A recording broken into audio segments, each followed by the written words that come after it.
bwako haungarangariri kuzvidzwa kwauchirikadzi bwako nokuti muiti wako ndiye murume wako.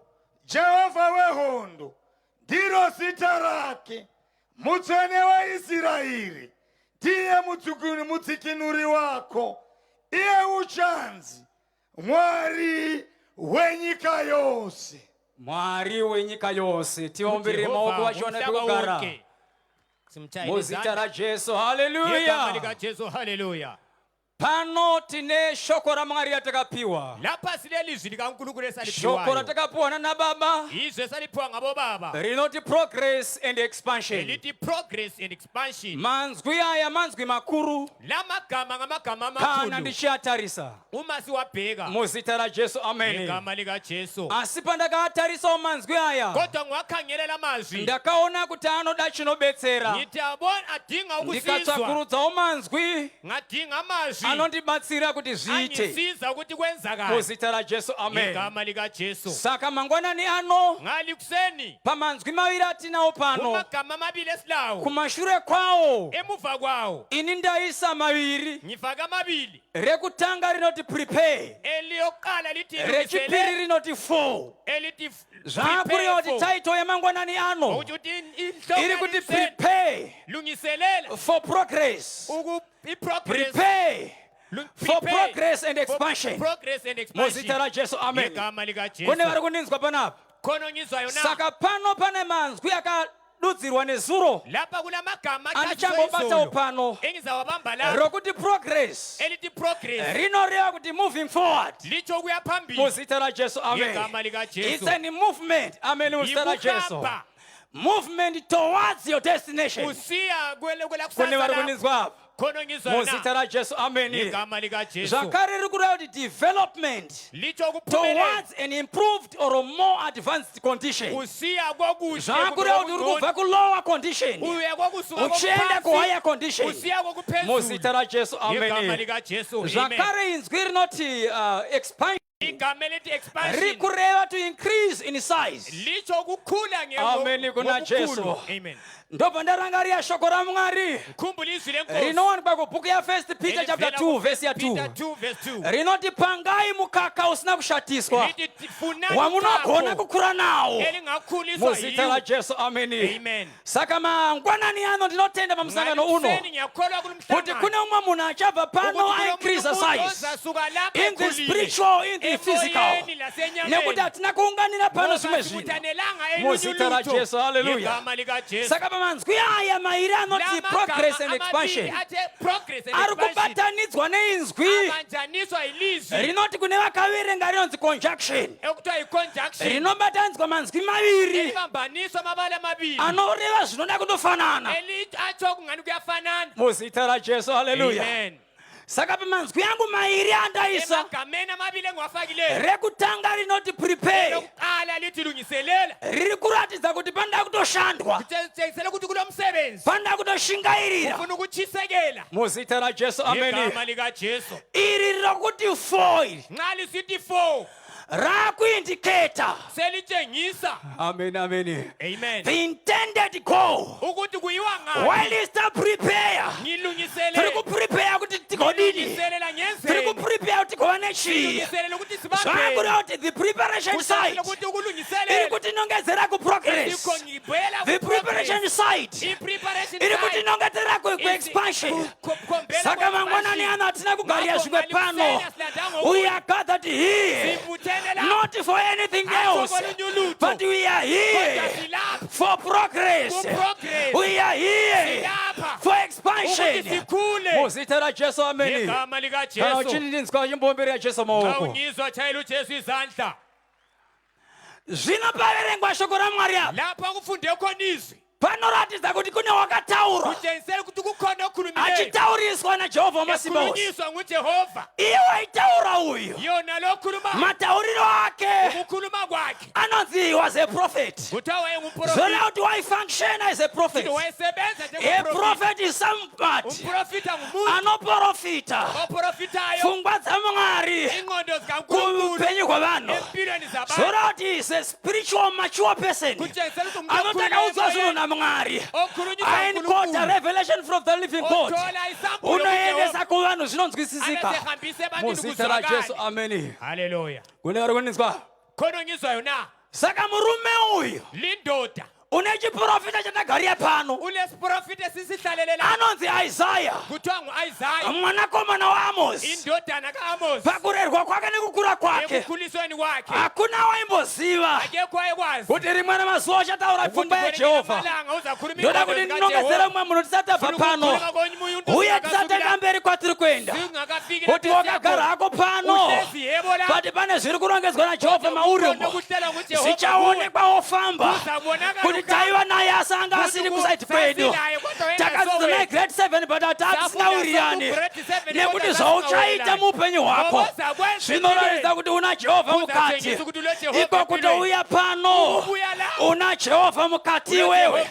Kune vakasara iwe ukauya, not for anything but for progress and expansion. Shumbomberi yaJesu maoko. Saka murume uyu unonzi Isaiah. Lindoda othiwa ngu-Isaiah. Unonzi neshoko raMwari. Kuthiwa izwi lenkosi. Enda unoprofita. Hambe profita. Kurudzi rwaIsraeri. Ebantwini bako-Israyeli. Nekurudzi rwaJudha. Nebantwini bako-Juda. Kune vari kunizwa. Khona ngizwayo. Zvakureva kuti. Okuthi ukuthi. Pane zviri kudiwa naMwari. Khona okufuna nguJehova. Kuti zviinde kuvanhu vake. Ukuthi kuye ebantwini bakhe. But nguva iri kunzi naMwari Isaiah. Kodwa kuthiwa nguNkulunkulu ngesikhathi. Profita kuna Israeli. Ufika ko-Israyeli. NaJuda. LoJuda. Kumashure uko. Emuva ngale. Kune zvakaitika. Khona okwenzakala. Zvaita kuti kunzi kwana Israeli. Okwenza ukuthi kuthiwe kwana Juda. KuloJuda. Pane zvakaitika. Khona okwenzakala. Asi Isaiah. Kodwa Isaiah. Pane zvakaitika. Khona okwenzakala. Wamutsona Jehovha. Kuti aprofite. Ukuthi aprofite. Zvakuroti in other ways. It was a crucial period. Kwakuyisikhathi Yekuti esinzima. Isaiah profit. Ukuthi Isaiah profit. Shoko raMwari nobva rati. Bhayibhili bese lisithi. Pamazuva iwayo. Ensukwini lezo. Israeli. U-Israyeli. Yatinoti Northern Kingdom. Esithi Northern Kingdom. Yaibudirira. Wayephumelela. Amen una Jesu Christ. Amen. Israel yaka-increase in prosperity and power. Ngamandla. Kunorth. Enorth.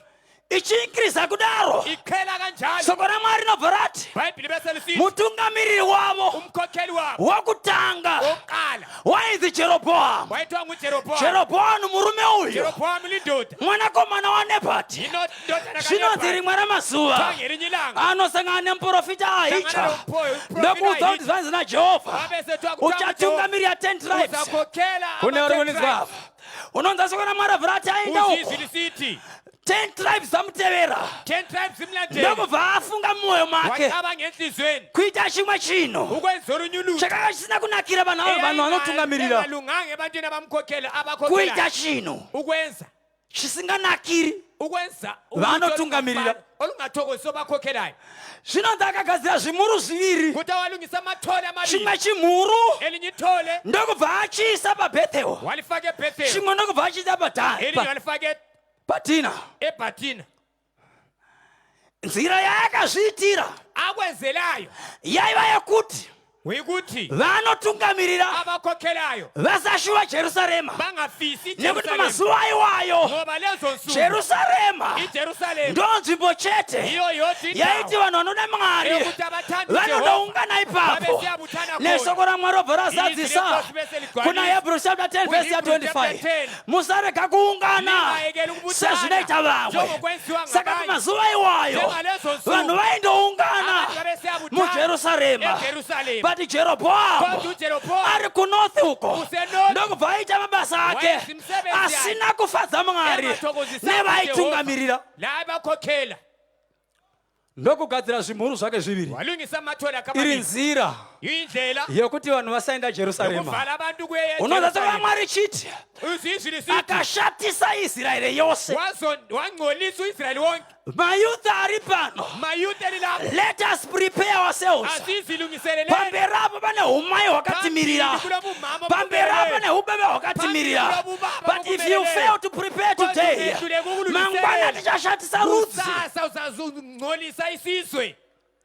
kune uri kunizwa khona ngizwayo na zvinonzi adaro kuthiwa esenze njalo Mwari wakasafadzwa nazvo uNkulunkulu ari kunorth esenorth nekuti wakapinda mupagani worship ngoba wakhonza pagani worship ukukhonza isithixo kunamata zvimwari zvakawanda wanda ikukhonza isithixo. Hallelujah kuna Jesu. Amen. Unonza soka Mwari chiti uzizwi lisithi madzimambo ese amakhosi wonke akazotevera alandelayo vakapindawo pamusungo iwoyo ngena kulelo wokushatisa vanhu lokungcolisa vaMwari bakaNkulunkulu. Usita la Jesu amen. Ngegama lika Jesu amen. Asemazuwa iwayo kodwa ngalezo suku shoko naMwari noonesa izwi liyasibonisa kuti Israeli ukuthi uIsrael increase in prosperity waphela and in power, wangamandla but ku-increase haungutiko, ukuphela but kukhona vari ku-increase kodwa baphela vakagumbura naJehovha besondise uJehova zori kuti ng'anga inogona ku-increase iyo vane zvinoonekwa but zvinovengwa naJehovha. Ng'anga inogona ku-increase asi zvichivengwa naJehovha. Fambi inogona kuvaka dzimba but zvichivakwa naJehovha. Mabasa erima anogona kuunza zvinhu muupenyu hwavanhu but zvichinyangadza Jehovha. kodwa kungcolisa uJehova. Saka manzwi anoti progress and expansion amazwi athi progress anoshanda kwose. asebenza konke paSatani anoshandiswa, paJehovha anoshandiswa, but musiyano watinawo ndewekuti vanhu vaJehovha vafananiki havateedzereki nekuti tisingagone kuna Satani chero akatevedzera sei haagoni kuteedzera kururama. Vatikana kururama kunogozhera madhimoni, kururama neutsvene kunogozhera mamhepo kunzima kumadhimoni. Saka Israeli haina kurega kubudirira but kubudirira kwayo kuchivengwa naJehovha kuphumelela kuzondwa kuJehova nekuda kaJerobhoamu ngenxa kaJerobhoamu akafunga mumwoyo make wacaba ngengqondweni kuvaka zvinhu mwari zvake ukwenza izithixo iri nzira yokuda kurambidza kuti vaende Jerusarema. eyalela abantu kuyeJerusalema. ndoda kuti tisataita kuti imba ngomwawo singakayile uzive kuti ari kunzi imba wacho ndeupi zwisisa ukuthi umbani ukuthi ahlabele nekuti rinogona kushanda koseka ngoba lingasebenza konke iro rivhangeri lona leli vangeli. toda kuonesana kuti akanzi imba ndiani. sifuna ukubonisana ukuthi vanhu vaitungamirwa naJerobhoamu here ngabantu kuti vanhu vakangozoraramawo nerevelation nekuti kubudirira kwako iwewe ukuphumelela kwakho kuna sabhuku chomuti sabhuku chomuti vachabenefita but profesa aisiya sabhuku wasala kumba ndeyari pano. Saka imba ngomwa inobva kuzikana kuti iri kunziimbira ari kunziimba wacho ndiani kuti ahlabela kubani. kuna ari kundizwapo khona ngizwayo na unozosiwa Mwari chiti uzizwi lisithi all the kings amakhosi who followed Jeroboam abalandela succumbed to pagan worship. balandela isikhonza isithixo zvaikureva kuti waindogara pachigaro kwakuthi ukuthi waita inherit madhimoni sethatha ekuputsana nezvinhu zvaMwari amadhimoni okuphambana noJehova but vachiinkiriza zvavo kodwa bekhela in power, amandla in authority, in legunya prosperity, but bephumelela Jehovha achiti hapana zviripo. ukuthi uJehova esida Vamwe vanhu vanoita sekuti vari mberi kwako Jehovha ari kuti hapana zviripo. Vane mapenzi 10 iwe une tsoka mbiri but Jehovha ari une tsoka mbiri idzodzo dzine bvudzi yekuleft nekuright uri pamberi pavo. ndosakanzasokana Mwari richiti vemberi vachava kumashure vari kunzi vemberi asisi kuda kuti Jehovha ari kuti vari mberi but vari kuitira iwewe nekuti unotenda kuti vari mberi. ukuthi wena Saka vhesi haina kuurira Mwari yakaurira iwewe unofungidza kuti vari mberi kwako. kwako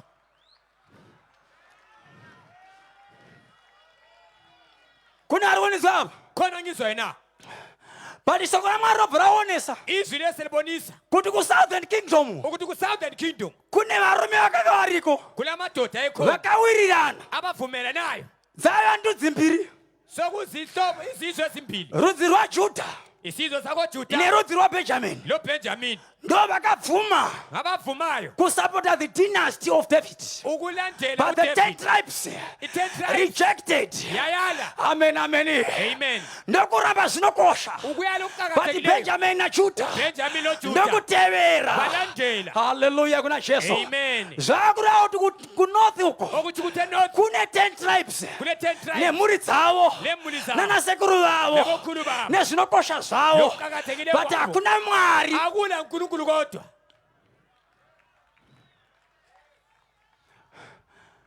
Kune vashoma Kwabalutshwana ndokuJuda kukoJuda, kuSouthern Kingdom Southern Kingdom ndokune tembere uko yiko kule temple, ndokune Jerusalem yiko Jerusalem. uzita raJesu. Amen. Igama lika Sheshe, Jesu. haleluya. Hallelujah. Kune vari kunizwa apa? Khona ngizwa yona. Isu vamwe takata tinosimba nekuimba Thina abanye sandikati fambe muchauya momira kuno ngathi hamba kune vanowa nekumira kwakareba ngoba liyabona munorega henyu kuuya asi vanoramba vakamira abanye mochuya kunoko babuye.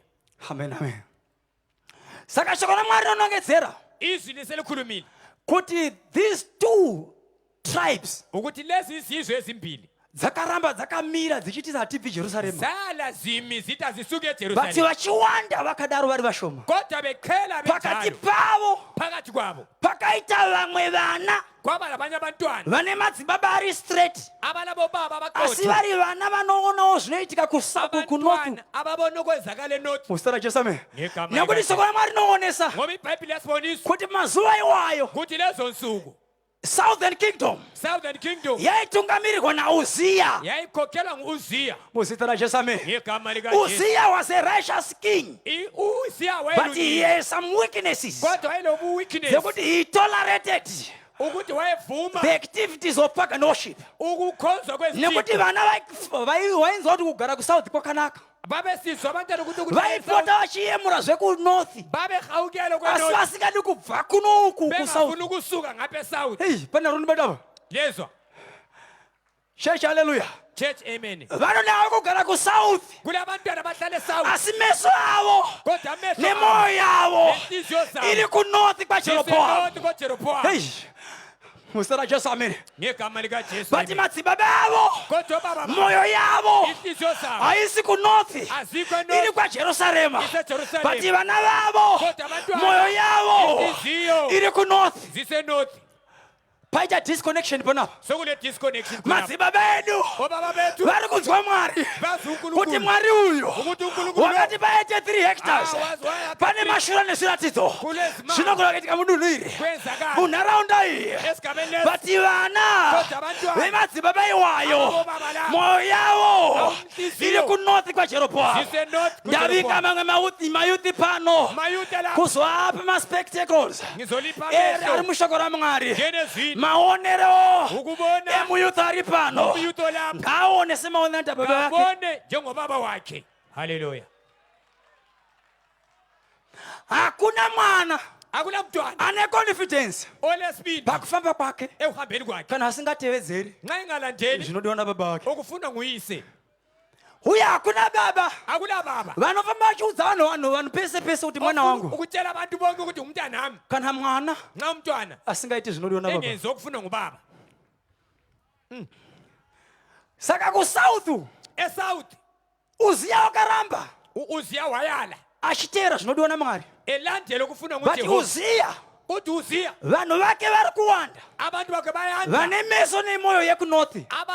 alamehlo lenhliziyo Shoko zeNorth. raMwari raonesa kuti Izwi bese libonisa ukuthi Uziya uZiya akasvika pakutolerata wafika lapha avuma khona pagan worship, ukukhonzwa pagan kwezithixo, activities. ukwenziwa kwezithixo. Hey. Nekuti zvakanga zvaitwa kuNorth uko Ngoba kwakuseNorth naJeroboamu nguJeroboamu zvakanga zvigara zvakadaro. kwakuhlala Nekuti kunjalo. Jeroboamu wakaipa kusvikira pakudeploya waba maprista Wafaka in each and maprista. every age, Every in each and age. every location, Endaweni in zonke. each and every lower person, middle Umuntu person, ophansi, ophakathi, higher person. phakathi, ophezulu. Zvirava kuti hakuna akanga asina mufundisi Kutshengisa ukuthi akula oyengena mfundisi paJeroboamu. koJeroboamu. Waitiwa kana usingatendi vane veklasi yepamusoro waive Abangakholwayo. une mufundisi wako anofamba nezvigamba zviri kudhuze newe. Babele mfundisi ohamba labo. Zvaitwa naJeroboamu zvakaomawo. Okwenziwa nguJeroboamu But kuZiya. ndinofarira madzibaba Kodwa ngiyathokozela baba ekwaJudha. abakoJuda They remained faithful bayala to the bethembekile tenets kuzimiso of God. zikaJehova. But weakness yakasetwa na Uzia kodwa ubuthakathaka mukureka zvichingoitika ukuvumela nechikondo chokuti kune vasingadi kuenda kunorth but vanoda kuwa kuno but kuti vatungamirire gandi vatendere vaite tumwe tunhu twavanoda tumwe tunhu twavaita zvinonzi kwaJudha muJerusarema umo kwakanga kwava nemadrunken men pleasers zvidhakwa zvinofadza hazvidi kudhakwa zviri kunorth zvinoda kudhakwa zviri kwasouth and achinzwa shoko raMwari rinotaura rinobvira kuti many prophets and priests became drunken men pleasers zvorati vanando vaitanga vachibomwa kudzamara vanonzi maprista nemaprofeti acho vakumwa vachiitira kuti varambe vane ukama umwe zvimwe zvaitwa muJerusarema munguva yaUzia ende zvinhu izvi zvazvina kuramba zvichingoitika paUzia chete Uzia achizofa panouya Jotamu Ezekaya nevamwe vese vakazotevera asi zvinoratidza kuti vaivo vaigara vairamba vakarurama vati vavanotungamirira vachifanana naNorth muzita raJesu amen. Hallelujah. Kusvikira Mwari akumbukira Uzia mafiro akaita ndo akaita kuti Isaya ati pakafa mambo Uzia ndakaona Mwari. Haleluya kuna Jesu. Isaya waona Mwari papi? Waona kuti Uzia wakarurama but strength yekudzivisa chivi achimo mauri zvino zvaari Jehovha wakuuraya hasi Satani akuuraya hasi Satani ndi Jehovha waona kuti zvivi zvako ndezvekurega zvichingoitika. Saka the best way ndikubvise achingobviswa umwe munhu kwatanga kutoona Mwari Mwari wenyasha kana zvikoneka vamwe vanhu ngavaone Jehovha pakafa magenerals ekusaiti kwedu vamwe taiona Mwari kwende vati vafura wana Jehovha but Mwari waikuruma vamwe vakava nemudhara wedu wakatimisawo pano vanova vachiyangwa vakati progress and expansion vakava neradical faith yekuuya pano muzuva imomo kuti tiri kunzwa chaJehovha Mwari ari kuzoburukira pakati pedu Mwari wedu ari kuzoburukira pakati pedu nekuti zvinonzi soko raMwari Josiah ndiye akazoita revive the temple akaita revive Judah vadika takamudzirwa mutungamiriri. I'm not preaching vachiyangwa, I'm preaching Jesus but ndiri kukunongedzera akanzwa Mwari kuti wewe pauripa papo kuna akanzwa Mwari kuti uve zvauri kuna akanzwa Mwari akati kuti rwira Mwari uyu kana kureka hativi taenda kuNorth hatiti zvaJeroboamu tiri chereke yakarurama. The whole of Jesus is in our midst. Kururama kwaJehovha kuri pakati pedu Satani hasi pakati pedu asi kururama kwaJehovha kuri pakati pedu. Kune ari kunizwa? Hallelujah. Hallelujah. Ndakunongedzera ndikati inzwi rinoti fall. Ibale liti fall. Vakaverenga vanoti it's a preposition. Abakhuluma bathi it's a A preposition. function word. Ibale lisebenzayo. Inobetsera to indicate an intended goal. Zvakuroti toda kubuda takadai. Inzwi iroro harititenderi katona kushanda naro. Kuti budai makadai. Kukuti uphume kanje. Roti budai makadai. Lithi phuma kanje. Hallelujah. Amen. Saka kwaJudha kwaita zvinhu sokune zinto zvinocheketa nekurega zvimwe zvinhu zvichiitika. Zvimwe zvavaita zvinonzi madzimai eko omama bakhona kwaJudha kwaJudha they abandoned their families bachizindlu zabo because of carnal pleasure. Ngenxa yokudlala kubi kwenyama. Amen amen. But uriri hwese huri kubva kuNorth kodwa konke nekuti kune vanhu vaitenda kuti nawo tiri mudzimba kulaba bekhona ukuthi but vane ma-carnal attitudes ingqondo zisenyameni zvokuti kana achifamba so chero mukamuona muno kuti pfambi asiri pfambi uyathi ngani isifebe eningasiso. Sala Jesu amen. Mukiita kwakanenge mbavha yasi mbavha ungathi lisela kodwa ayisilo. Hallelujah. Amen. madzimai mazhinji they abandoned their families because of carnal pleasure.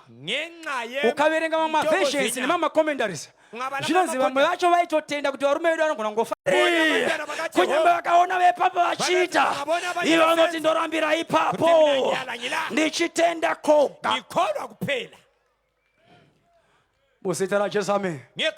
Kune vari kuninzwa. Saka zvakaitika manje zvokuti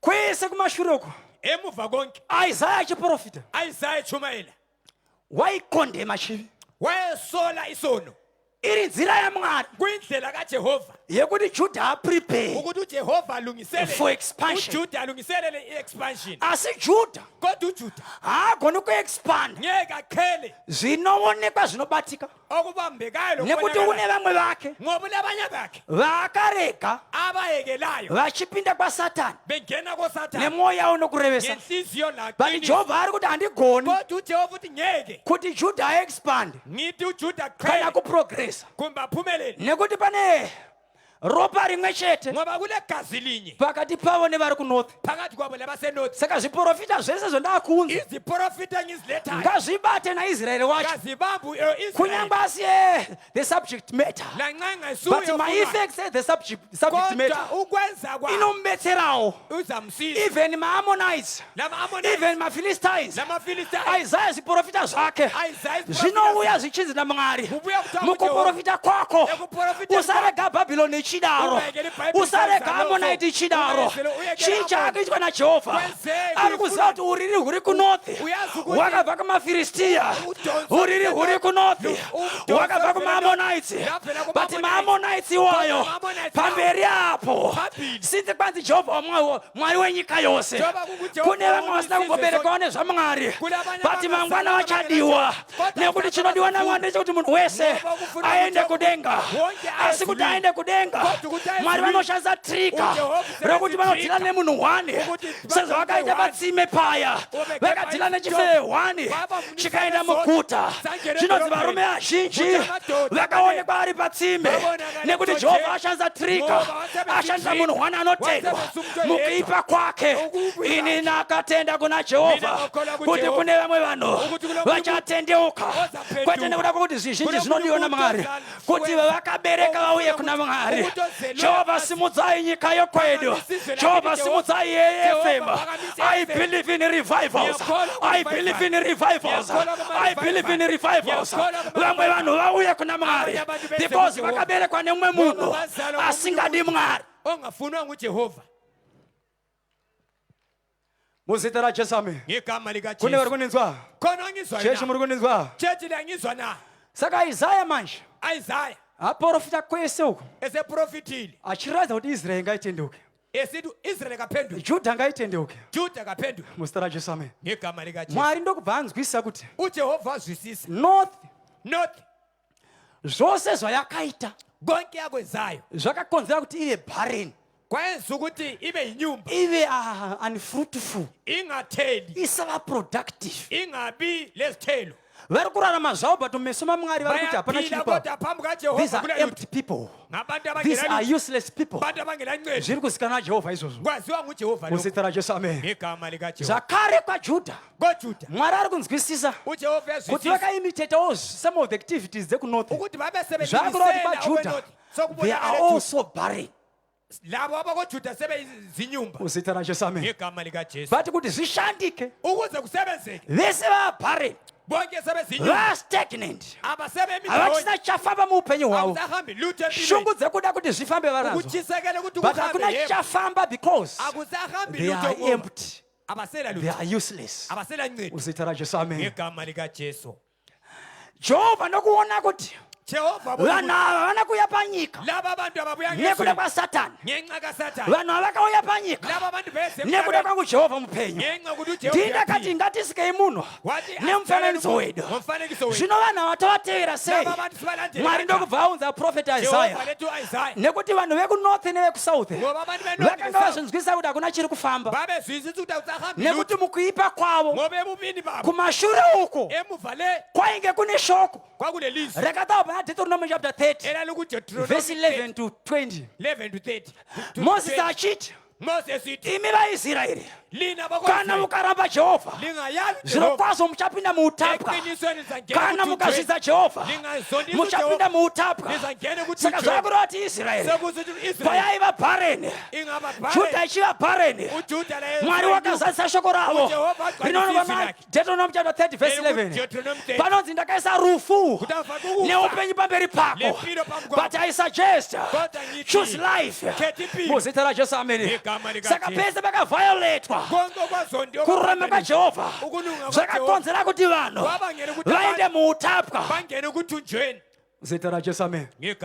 Vari muutapwa havana chavakaita chakaunza satisfaction mavari. Hakuna development yakaitika muupenyu hwavo yavakanzwa kugutsika kuti tina Mwari. Chechi muri kuninzwa? Ngakurege kuona munhu amabvunza takabudirira kusari kuwinya Satani zvichamupa kugutsikana. Ndoseka uchona vamwe vanhu vanazvo but havana mufaro, vanazvo but havana joy mavari. Chechi. Haleluya. Haleluya. Shoko raMwari Isaiah azarurirwa naJehovha pazviprofita zvake zvese. Tazopuwa icho Isaiah 54 chatapuwa nanababa kuti tiprofite ichocho. Asi chiprofita chiri pana Isaiah 54 it's specifically for Jerusalem. Kuna runzo specifically for Jerusalem. Jerusalem ndo iri kwaJudha, but maeffects echiprofita ari kuvharira nyika yose. Mwari ndokubva ataiwa iwe Judha, iwe Jerusalem, ndiri kuzviona kuti wabhareni, but wakanga usiri bhareni, waitombova fruitful, but wakava bhareni, but ndakuda kuti uite fruitful zvakare. Pane umwe munhu mangwanani ano akambova bhareni for a long time, but Mwari ari kuti I know you were not barren, you were fruitful, but now you are barren. But uri barren saizvozvo ndakuda kuti uve fruitful zvakare. Kana tine umwe munhu ari kundinzwa panapa, pane zvimwe zvinhu zvakanga zvisingafambi, but pakuda preparation pano yatakuda kuita pamwe chete nevaimbi panapa, nekuti Isaiah wanzi paJerusarema usainda uchindoti repent, enda uchindoti break forth into singing. PaJerusarema I know they have to repent, but your strategy now, go and say to them, break forth into singing in the name of Jesus. Amen. Why Jerusalem and break forth into singing? Nekuti Mwari ari kuzviziva kuti zvese zvakakonzeresa barrenness zvakakonzereswa naSatani, Lucifer. Amen, amen.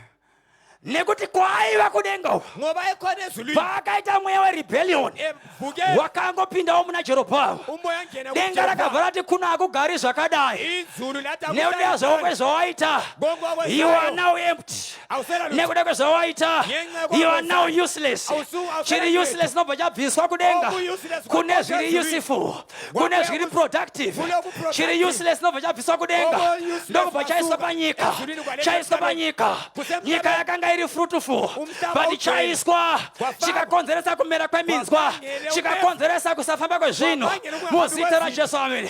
But pari kunzi zvinhu hazvichafambi apo, ndo pane munhu waJehovha akasikwa naMwari nemufananidzo waMwari ane maqualities to worship God, but chakaipa chabviswa kudenga. Chiri ichi chatinoti chiri desolate, chiri empty, chiri useless, ndo chaiswa pane vanhu vari useful, ndo chasakadza Mwari ndokubva asati kwaJerusarema. It's a house of prayer and it's a house of worship. But maJerusarema hatikundisana nemwe nzira. Wakakorapta Israel, akakorapta Judah, akakorapta Jerusalema. Iri nzira yekuti Mwari asanamatwa nekurevesa. Mwari vedu havati lip service, Mwari vedu havati lip service. Tine vanhu vanoti Mwari muri zuva redu, iye achona Mwari ririma. Kune vanhu vanoti Jehovha muri chiedza changu, achona Mwari varirima. Mwari haadi rudzi rwakadaro. Katati Jehovha wehondo. Ngaaonekwe hondo kuti rwira kwake. Kana anzi Jehovha ochiedza. Chiedza ngachionekwe. We want to prepare progress and expansion through worship.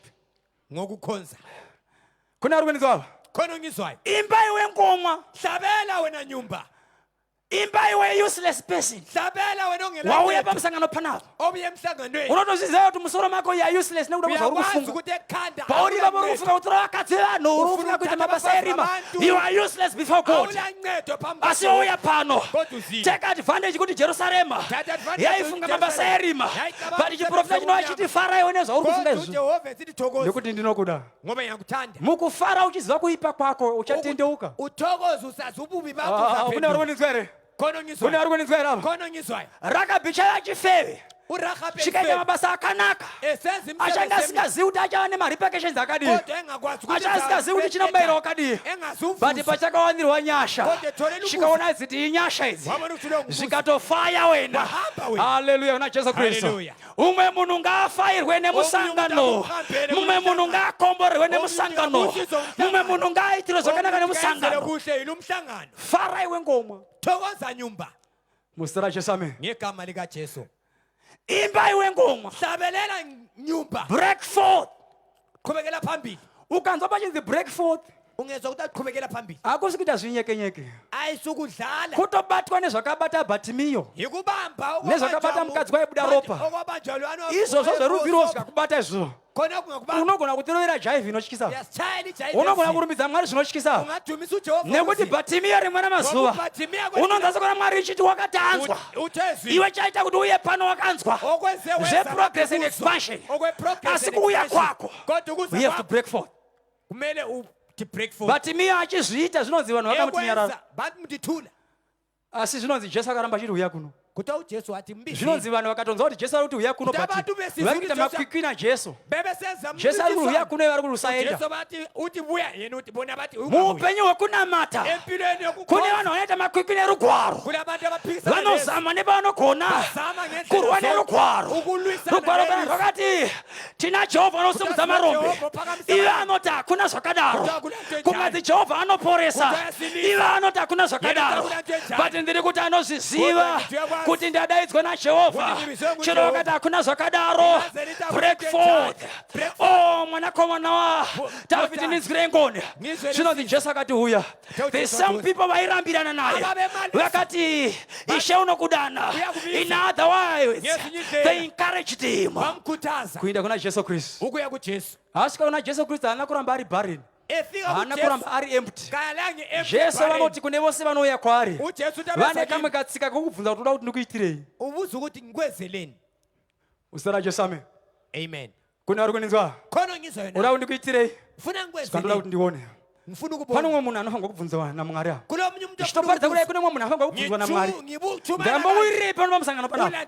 Ndaurireiko pamusangano unoyu? Jehovha chandavinga ndechichi. Mukadzi waibuda ropa akanga ari barren, akanga ari empty in terms of other things, but aziva kuti Jesu unoporesa. Akati iye mumwoyo make, nyaya yekufunga mumwoyo mako hapana chakaipa. Bazodhipenda kuti wafunge mumwoyo mako. Jeroboamu wakafunga zvinhu zvaanoda mumwoyo make zvikagumbura Jehovha, but mukadzi waibuda ropa wakafunga mumwoyo make zvikafadza Jehovha. Saka kufunga mumwoyo mako hapana chakaipa, but wafunga here zvinoenderana neumwari kana zvinozikanwa naMwari. Zita raJesu amen. Saka chiprofita chauya kuna Jerusalema. Jerusalema iri muJudha. Kuti muJerusalema mukaita revival, the same people vane mweya wokuimitate, they shall imitate zviri kuitika muJerusalema. Kune vari kuninzwa apa? Jerusalema ikava revived, vari kunze uko vachatanga kuimitata. Ndosaka uchinzwa rimwe ramazuva Pauro anoti imitate me as I imitate Christ. Ghost ari kuti nhau yenyu inokunetsai kutevedzera Mwari wamusingaone but chingotevedzera izvo andinoita nekuti ndiri kutevedzera Kristu. Saka Jerusalem yakava revived. Zvakureva kuti all the nations shall imitate Jerusalem. AFM of Zimbabwe, let us follow Christ. There are some people around us. They have to imitate us and follow us in the name of Jesus. In the name of Jesus. Musara Jesame. Dauda na chitropedza. Sense yaqeda. Ndokuba ndeshoko raMwari. Kwathiwa ilizwi. Nekuti vana vako Ngoba abantu bakho vakawandisa banengi kudarika nemurume. Ukudlula Musara Jesame. Ngegama lika Jesu. Chichakitwa na Mwari. Kuyino sokusenza. Mwari wakuona ma generations and generations. uJehova sebona. Mwari wakutoona vakutotiradza inonzi evangelism. uJehova Musara utshengisa Jesame. evangelism. Kune vazhinji vachauya kwauri Kulabanengi vachada kufanana newe bati vanhu ava vachashaya pekugara nekuti dzimwe nzvimbo dzinovangwa kugarwa very desolate, dzimwe nzvimbo dzinovangwa kuti dzigarwe amatongo. But iwewe Jerusalem, enlarge your territory in the name of Jesus. Waenlarge your territory. Kune vakarasika vari kunze uko pauchaita kwaye vanhu vese vachauya kwauri but vachaita dambudziko newe. Vakuda pekugara, vakuda pekugara. Ndiri kutaura ma-developments. Vadikana let us do developments. Vanhu vachatendoka kusvika pano paMufaro vachibvunza kuti tiri kutsvira nezuva nekuti nhoroondo yatisa pano havana but vana baba pamwe chete nesu. Let us join hands. Let us develop our place. We want development here in the name of Jesus. Kune ma-doctors, pane ma-presidents vachauya pano but because of their pride let us curb their pride by developing this place. Kuti kana achenda ku toilet anondoflasha asingaoni tsvina yake nekuti vamwe hatina problem nazo asi tiri kuti kune vazhinji vane pride vanongoti kana vauya pano vanoona rodi dzakanaka vanoona zvakanaka. Mwari ngaatiwanzire nyasha kana zvichigoneka.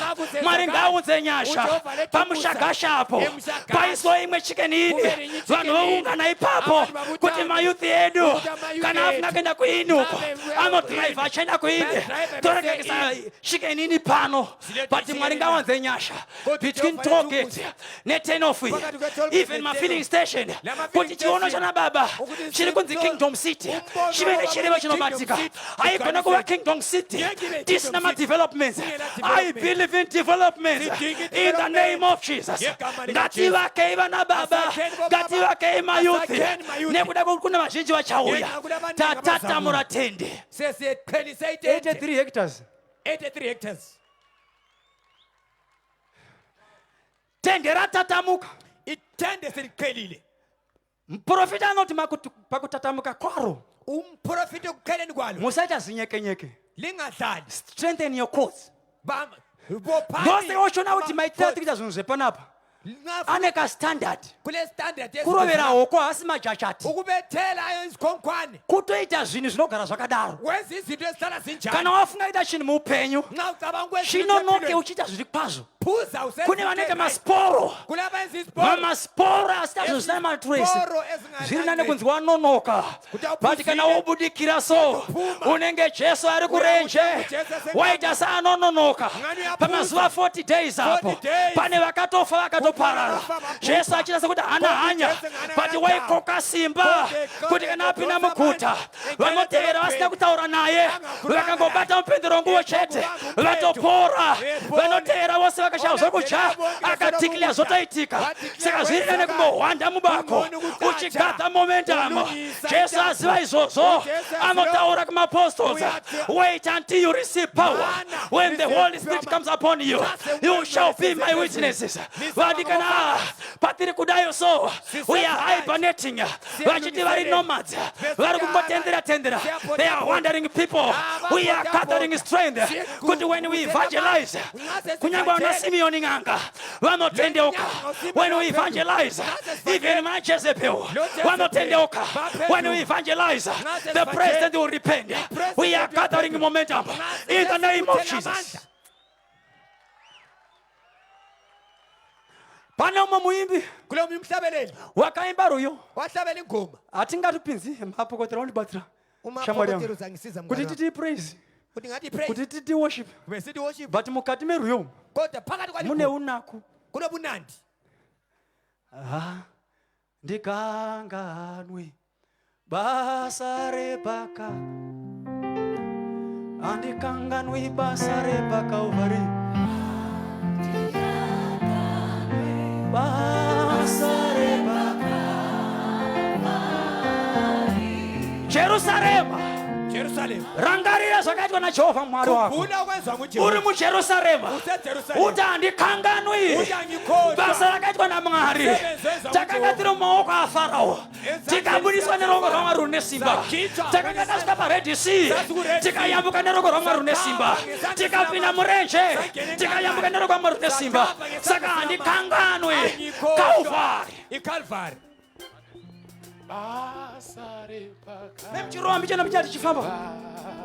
Prepare for expansion.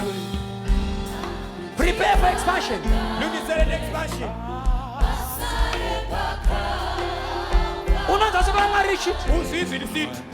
Hallelujah. Amen. Kuna organizwa. Kono ngizoyina. Zadaro. Kunjalo. Zikandese kwa Mwari. Tayilisi. Do not despair. Usarega. Ungayekeli. Kurega kunohlisa. Ukuyekela kuyayisa. Nekuthi kuna Uzia wakarega. Ngoba kulo Uzia akafira izuzo. Wafela lokho. But iwewe manje. Wena. Pakuthatha murapo chero zorema usarega. Ekuqheliseni ungayekeli lanxa kuzima. Ndine muyuda ari pane rapo. Kana wafunga ida chikoro usarega. Kana wafunga kuroorwa usarega. Kunyamba zvikarema. Varuma marriages. Zvikarema usabuda. Mwari une zvikuru zvaanoita. You are now useless. But guess what? Tinenge takuti barren. Then fruitful. Auko fruitful. Uruni kapa? Yes. Church. Shoko ramaro veraonesa. Izwi labonisa. Robert ati wewe. Lithi wena. I know wakama bondage. Yazi wakagqilazwa eGibhithe. Na Judah mese nematribes enyumuka bondage. AmaJuda lonke lamalesizwe zona. Ndichabvisa the shame of your youth. Ngizasuswa ukungcola. Kunyadziswa kwawuyini nekuti Israel ichibuya muMufaro. Yakanga ine youthful mind. Yakanga ine youthful attitude. Vakanga vari overzealous. Nekuda kuti vaenda pamberi paMwari vari overzealous. They were like youth. But vaiti vanamata vatsanya. Hapana chaiburuka. Dzinyika zhinji zvinonzi vakavaseka. Zvikanzi Mwari wenyu uri kupi? Uku vari kutsvaka Mwari. Uku vari kunamata. Uku vari kutsvaka Mwari. But Mwari pamwe pacho wainyarara. Nekuti zvimwe zvaikumbira vaizvikumbira nekupopotera Mwari. Mana haina kuuya with the good faith. Zviuta hazvina kuuya with the good faith. Zvaiuya vanhu vapopota. Mwari akati, Jehovah wati, ndichaita kuti ukanganwe my experiences emuyouth. Because I am Jehovah God. Kune munhu wakanganirwa. Kuna munhu wakanganirwa. Kuna munhu wakanganirwa ndakutonopedza. Kuna munhu wakanganirwa. Pandiri kutaura kudayo kana uchinzwa ndakanganirwa. I was barren but ndoda kugamucha Jesu Kristu achinoponeswa. Ndichitopesa kudayo uchifamba uchiya kunomberi. Nokuti tine vanhu vakauya. But vanonzwa kuti handinambogamucha Jesu Kristu achinoponeswa. Ende mandiri hakuna shamwari ndiri kuteerera ndotamba nawo. Vakadaro vanonzwa kuti it's my time. It's my time. Unenge uchifamba uchiya kuno netsoka dzako. Kera nevakauya nawo nemufundisi unotosvika uchiti I want to repent. Uyela uyafika usithi muzita raJesu ame. Ngegama likaJesu. Soko ramwabva rati izwi lesizwe ndichaita ngizayenza kuti ukanganwe futhi ukuthi ukhohlwe kana kuti ndichaita blotted out nxa kumbe kucichiwe. The widowhood experience nekuti zvaitika kuBhabhiloni Israel yaita sokuti ichirikadzi. Ayai kona kuona kuchemera. Saka ndazawedzera ramaisina murume. Mr. Jesu ame. Kusvika Mwari ati aiwa. Ndoziziva kuti pain yako ndeyekuti sei ndisina murume. And the word rokuti husband in the Bible, it represents the provider. It represents the protector. Saka Israel payaida kuprotecta yainzwa sokumwe yakashama. Yainzwa sokunga ina Mwari. Musita raJesu ame. Mwari akati I will blot out. sokona mavarati usatya nekuti ndiri Jehovha Mwari wako. Ndinofarira vhesi ya17 isina kuverengwa. Inoti no weapon formed against you shall prosper, and every tongue that rises against you in judgment you shall condemn. Not the prophet, but you, Jerusalem, as a whole. If you are a church of God, we can condemn the devil collectively. We can condemn the devil. We collectively. In the name of Jesus. Nekuti ndiri baba vako. Simuka boka karaiba. Andikangano ibasa reba Calvary. Basa reba. Andikangano ibasa reba Calvary. Bani butara bayu kilita. Uya imudi chingure. Basa reba Calvary. Chechi ya Jesu. In his strength. When realizing the work of the Calvary, when realizing the death of Jesus, the resurrection of Jesus, that the strength of the church, that the strength of the church, that the strength of the church, dinokumbira pamoja kufanya mshuya kana kune bali mamukatumbo wanotinda prepare for expansion pane zikuru zetu na bali but prepare through repentance, prepare through worship. Through worship. Baba you can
mushumiri pataura taura pamusoro pekudevelopwa kwenzvimbo ino. Toda kuti patiri kunamata iko zvino Mwari atipe simba. Jehovah sipa amandla. Unamatire mweya wesimba ra Mwari. Utibatsire pakuvakwa kwemusha watakapiwa namadzibaba edu. Rive simba rinobata kubva kumwana mudiki. Tese titi vana baba kana vachileya a vision. Toti vana baba tiripo kuti tisapote basa. Tiraire mweya we andi progress. Tiraire mweya we andi development. Toda kuchikora maoko a Satani asingafariri development panzvimbo ino. Toda kuchikora dimoni rinorwa nebasa.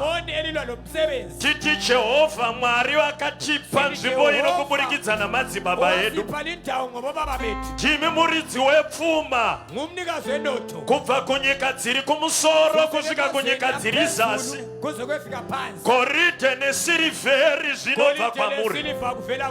Imi muridzi wegoridhe, dirai pfuma panzvimbo ino. Ani nani ane mweya webasa panzvimbo ino. Bizinesi rako richatanga kunofamba. Kuti Mwari akupe mari yokutsigira basa panzvimbo ino. Zvaunobatana maoko zvicha multiplier. multiply. ukaba nomoyo nenzimbo yaMwari Aba lenhliziyo lo msebenzi awusi wakhe kuzoshaya goride awusi kuzoshaya mari igolide. vamwe muchaenda overseas Amanye lisakuya phetsheya kwe. ngiri kutokuprofita izvezvi Profita kathesi. uchaendeswa overseas Uzakuya overseas. but kana wava ikoko Kodwa usukhona le. pfuma yauri kupiwa naMwari iri kunzi ishande panzvimbo ino Ayisebenze kulindawo. pane rari kutenderana neni pano Ukhona uvumelana nami. takunamata tiri mushoko raparidzwa kuti development ngaiitike Development kayenzeke. sebasa riri kubatwa Njengomsebenzi wezwayo. isu vechidiki tiri kuti PA system Abata sithi PA system. ngaitengwe yechechi Ayithengwe eche. tirege kuramba tichikwereta Singali siboleka. nekuti Mwari wemadzibaba edu uNkulunkulu wabobaba bethu. haasi Mwari anokwereta Sowe sikweleti. si Mwari ane zvinhu zvake uJehova ulento zakhe. chisimudza maoko ako pauri ipapo Phakamisa izandla zakho. uti Mwari mweya wenyu ngauburikire nzvimbo Umoya ino wakho uwetshele. uzare manjiri Ugcwale kimi. give nehanya nebasa renyu. Shisekele umsebenzi Let wakho. us begin to pray. Father, we thank you. We paralyze the demon of anti-progress.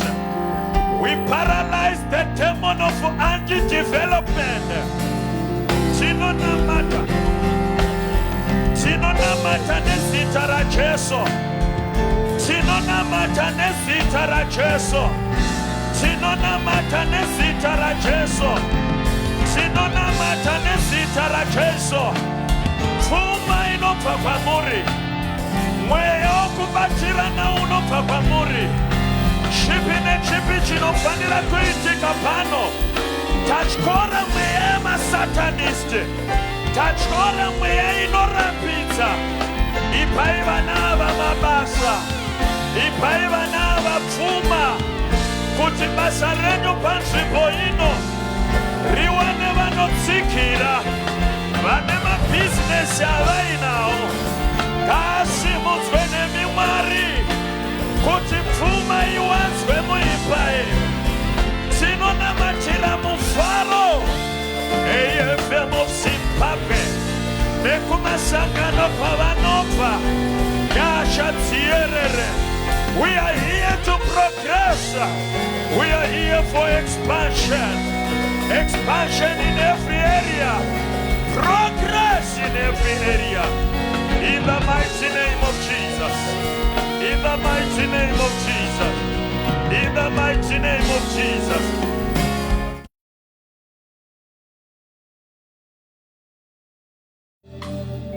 We are happy. Nemwana ari kuda kutendeuka. Siyathokoza ngomntwana ophendukileyo. Vadedzerwa nomushumiri vandawagamuchira Jesu. Obizwe ngumshumayeli ofuna ukwamukela uJesu. Iwo kana uri ipapo usati wamugamuchira. Wena nxa ulapho ungakamamukeli. Batakunamata zvino. Sesikhuleka. Manya netsoka dzako ugamuchire Jesu. Gijima ngenyawo zakho wamukela uJesu. Pamwe wanga uchingoenda kuchechi asi usina Kumbe kumugamuchira. ukuhamba nje Pamwe ungakamukeli wanga uri uJesu. driver asi usina kumugamuchira. Kumbe uzudriver kuphela ukuthi ungaka. Wakuda kupa upenyu hwako kunashe. Usufuna ukunikeza impilo yakho. Manya izvezvi, manya izvezvi, manya izvezvi. Gijima. Manya izvezvi, ita zvokumanya. Gijima. Ita zvokumanya vaomberere vachimanya vachiuya. Gijima. Kuzogamuchira Jesu sashe namambo upenyu hwavo. Njengenkosi nomsindisi. Kumugamuchira ndo upenyu. Ukumamukela impilo. Kana wawana Jesu wapana nezvinhu Ungathola zvose. uJesu wanele Wakaperekedza shamwari dzako. uperekezela abangane asi Jesu uyu unomuda. kodwa uyamfuna lu Jesu. Ndiri kukupa mukana uno kuti umugamuchire. Ngiyakunika leli thuba ukuthi umamukele. Ndiri kukupa mukana uno kuti umugamuchire vaomberere vachiuya. Batshayela izandla. Kusangano uno nenyasha dzako dzokuti upenyu hwako haurambe hwakadaro. Impilo yako will never be the Oh, same. Mwari une nyasha. uNkulunkulu olomusa. Mwari une nyasha. uNkulunkulu olomusa. Mwari une nyasha. Vaomberere vari kuuya, vari kuuya. Uyai mimiti nemoyo murefu nemi pakugamuchira Jesu. Nekuti nhasi ndo zuva renyu rokutanga kurarama. Hamuchisina kufa. Kana usina Jesu unenge wakafa. Asi kana wamugamuchira wagamuchira upenyu. Oh yes, simudzai maoko enyu pamberi pechigaro chaShe. Nesu kereke yaMwari ngatisimudze maoko edu. Iti Baba vangu vari kudenga, Ndinouya kwamuri zvino kugamuchirai mijesu mupi woupenyu. Ivai Ishe namambo upenyu hwangu, tongai mandiri. Nyorai zita rangu mubhuku youpenyu. Ndinofuratira nyika namabasa ayo. Chindiitai mwana wenyu.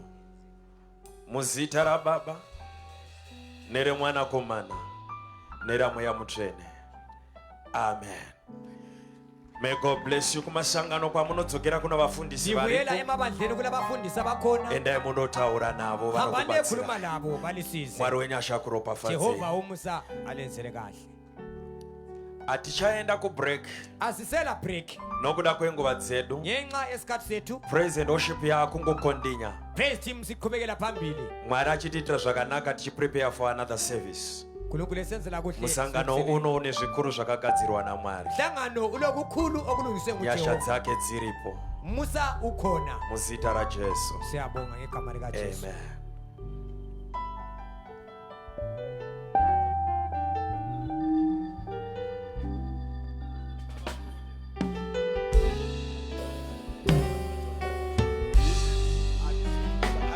Tinoda kuimbira Jesu tichimupa mbiri ekutia hatizive zita inoku iyo tinoda kuimbira Jesu tichimupa miriuse nekutia hatizive zita inokunda kuna zita kuna